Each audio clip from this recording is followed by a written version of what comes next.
Bagaimana menyiapkan amalan utama yang menjaga keluarga supaya tangguh menghadapi masa-masa yang penuh dengan ujian dan fitnah.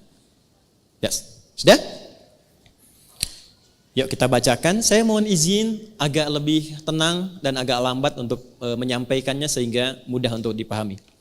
A'udzubillahi minasyaitonirrajim. Bismillahirrahmanirrahim. وَلْيَخْشَ الَّذِينَ لَوْ تَرَكُوا مِنْ خَلْفِهِمْ ذُرِّيَّةً ضِعَافًا خَافُوا عَلَيْهِمْ فَلْيَتَّقُوا اللَّهَ وَلْيَقُولُوا قَوْلًا سَدِيدًا. Ada ayatnya? Baik.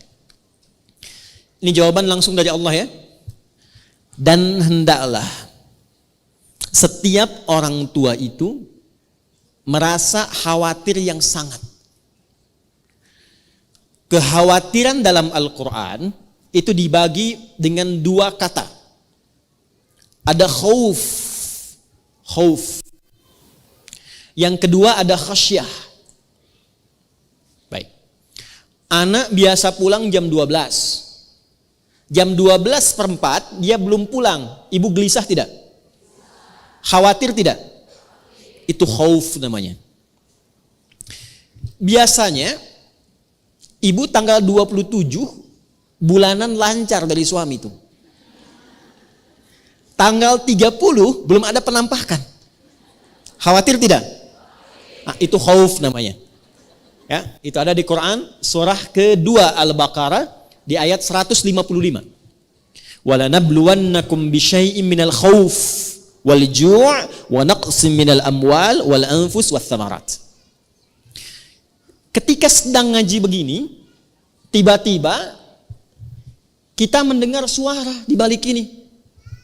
Suara harimau sedang mengaum misalnya. Takut tidak?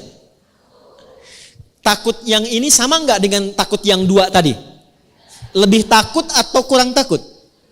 Lebih takut. Keadaan kita merasa lebih takut dan merasa terancam dengan itu disebut khasyah namanya. Khasyah.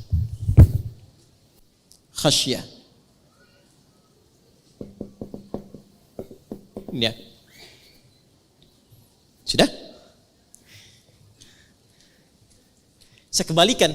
Di dalam Al-Quran, kekhawatiran orang tua itu terhadap anak tidak digambarkan dengan khauf, tapi menggunakan kata khasyah. Seakan-akan gini ayatnya. Hendaklah para ayah dan ibu itu, ayah bunda itu, memiliki kekhawatiran yang sangat. Seperti Anda berada di kandang singa, kandang harimau, terancam dengan sesuatu. Ya, kapan? Lau taraku min khalfihim dzurriyyatan dhi'afa. Kalau Anda melihat anak-anak itu tidak disiapkan sehingga mereka lemah di masa depan. Jadi yang dikhawatirkan itu bukan hartanya, Bu. Ibu nggak usah khawatir kalau harta yang sekarang hanya untuk cukup makan di hari ini, karena besok ibu belum tentu hidup. Ini manusia pada aneh sekarang nih. Ya, kata Nabi itu orang yang punya jatah makan untuk hari ini itu orang kaya. Kan besok belum tentu hidup. Besok itu direncanakan, yang sekarang dijalani. Kenapa Anda khawatir pada yang belum akan dilakukan, tapi yang sedang dikerjakan itu tidak dikhawatirkan? Maka yang terjadi saat ini, perhatikan kalimatnya, perhatikan ayatnya. Jangan pernah kita mengkhawatirkan dalam kehidupan rumah tangga melebihi kekhawatiran terhadap kondisi anak yang lemah. Tuh. Ini saya mohon maaf ya, sekaligus ini pesan saya bagi para ayah, termasuk saya pribadi. Ibu, suami, para ayah itu tugasnya mencari apa? Nafkah. Nafkah itu untuk kemana? Oke, ulang. Para ayah tugasnya mencari apa? Nafkah itu kalau sudah dapat dibawa kemana? Baik. Sekarang saya tanya balik yang kedua. Di rumah itu anak berharga tidak? Baik. Harta berharga tidak? Berharga mana anak dengan harta? Baik. Tapi kenyataan sekarang kan tidak begitu. Saya ulangi ya. Berharga mana anak dengan harta? Tapi kenyataan sekarang tidak begitu. Coba lihat. Ayah yang bekerja sempat gak kemudian memberikan pendampingan pada anak? Berapa kali telepon anaknya? Berapa kali komunikasi dengan anaknya? Ibu lebih sering interaksi dengan anak atau dengan handphone? Tuh. Ya. Nah, itu sekarang dibalik, ayatnya berlaku. Hendaklah para ibu itu merasa khawatir yang sangat pada anaknya, bukan handphonenya. Nih Bu, saya tanya, kalau ada anak ibu bawa handphone ibu yang iPhone 15 itu, terus dibanting oleh ibu di hadapan ibu, dibanting oleh anak ibu di hadapan ibu, ya. Ibu sedang main media sosial, anaknya manggil, ibu nggak nengok, dibawa handphonenya oleh anaknya, dibanting di hadapan ibu. Saya tanya, ibu marahin anaknya atau marahin handphonenya?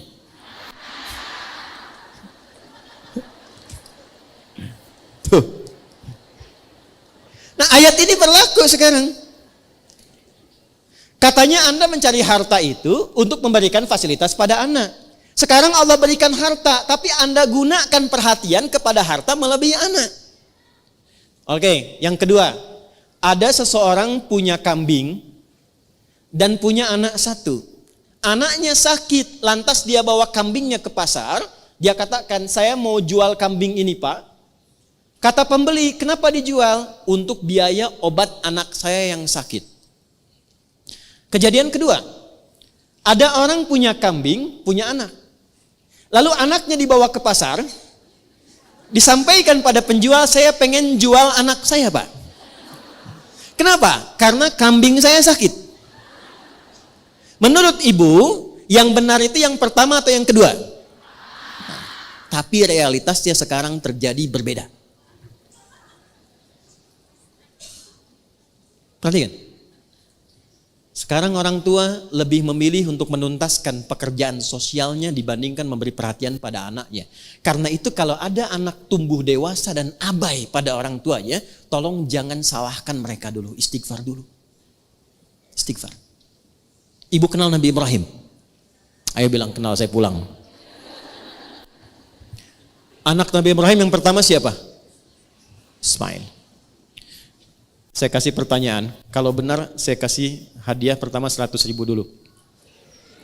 Ya, daripada pinjam 100 kan, lebih baik ngasih. Dah, Nabi Ibrahim punya anak pertama kan, namanya siapa? Ismail. Ini yang jarang saya orang tahu. Yang tahu langsung angkat tangan saja. Istrinya Nabi Ismail namanya siapa? Ya? Salah. Salah. Salah. Shh, waktu habis. Jawaban yang benar, Bumail.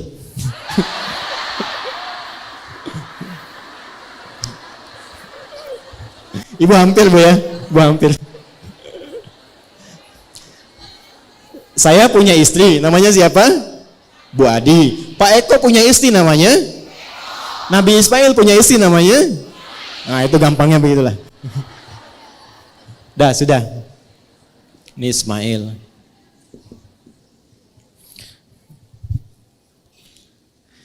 Ayahnya siapa?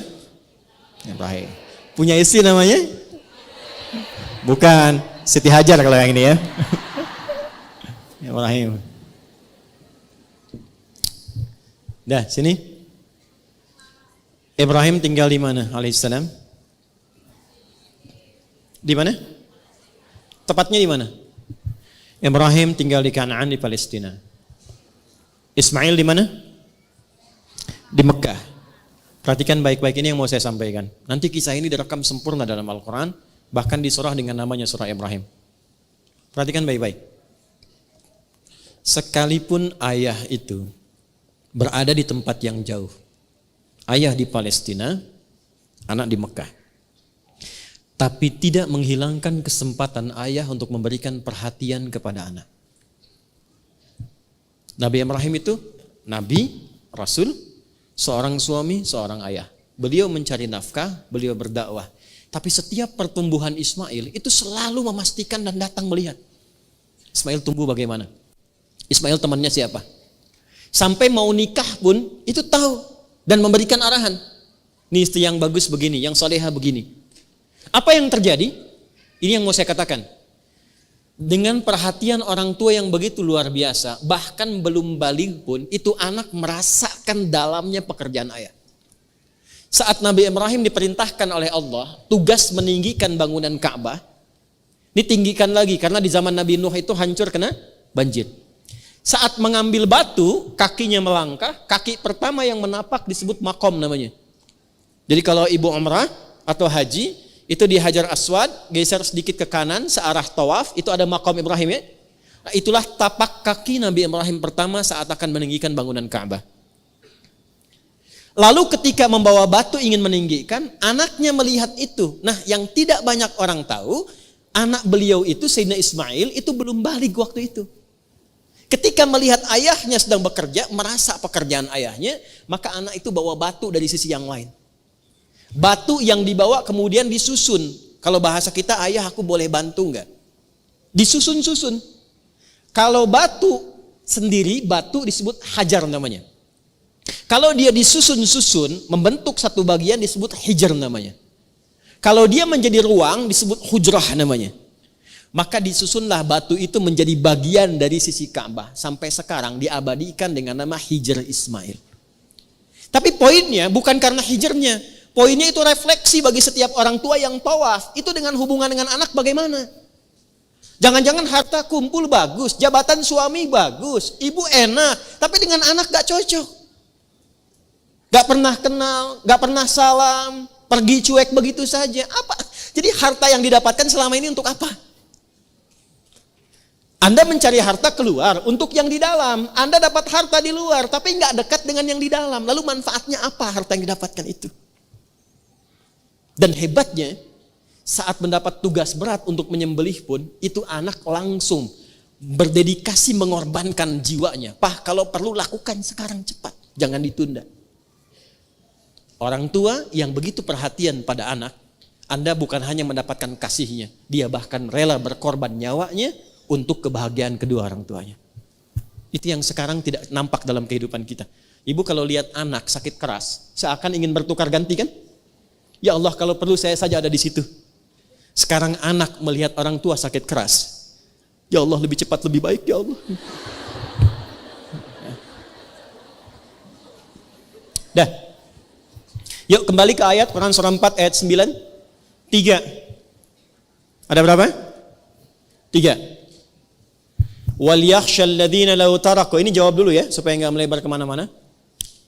Wal yakhshal ladzina law taraku min khalfihim dzurriyyatan dhi'afa. Hendaklah para orang tua merasa khawatir yang sangat bila anak-anak itu lemah menghadapi tantangan zamannya. Lemah dalam hal apa? 3. 1. Lemah imannya. Saya ulangi, lemah imannya. Iman pasangannya di Al-Quran amal soleh. Jadi kalau orang itu sudah lemah imannya, pasti amal solehnya sedikit. Kalau orang sudah sedikit amal solehnya, itu tandanya imannya sedang lemah. Maaf, biasanya sholat sunnah sekarang cuma fardu saja, sunnah nggak dikerjakan. Itu tandanya sedang lemah iman. Biasanya puasa sunnah sekarang malah nggak dikerjakan sama sekali. Itu tandanya sedang lemah iman. Baik. Biasanya akhwat ini sholatnya rajin, sekarang bahkan sholat fardu pun sedang tidak sama sekali. Tandanya apa? Tidak, tandanya sedang head. Ya. Dia tidak sholat. Tapi kalau dia abaikan sholat begitu saja, itu tandanya sedang bermasalah imannya.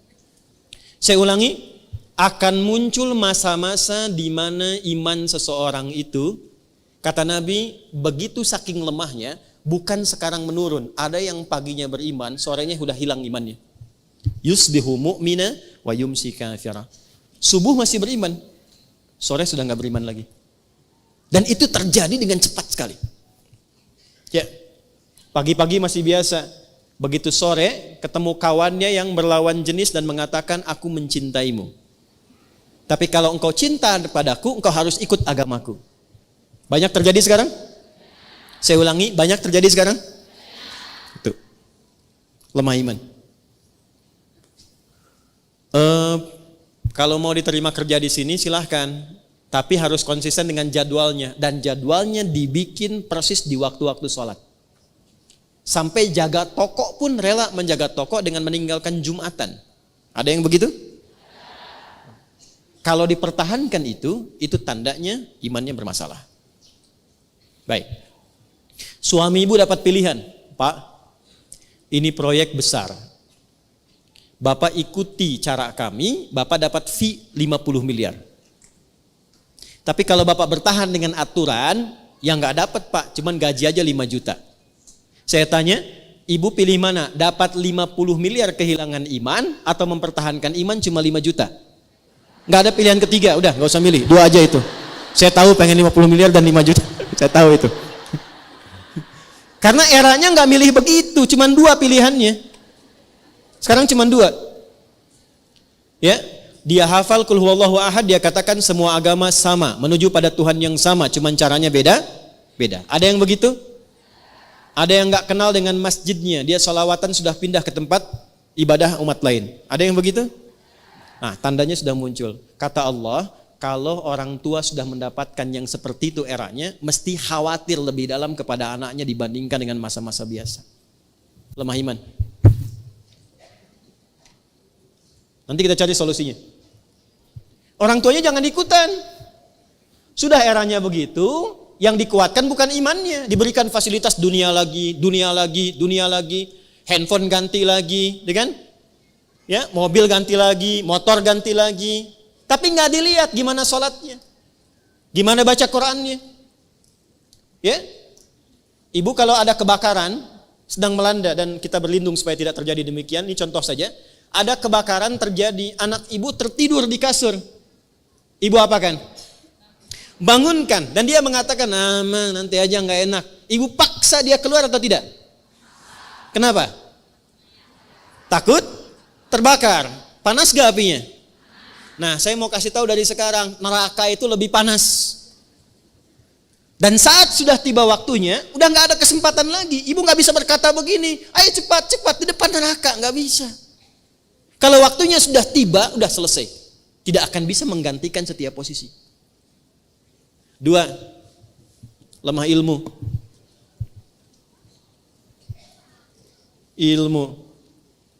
Cepat. 3, lemah harta.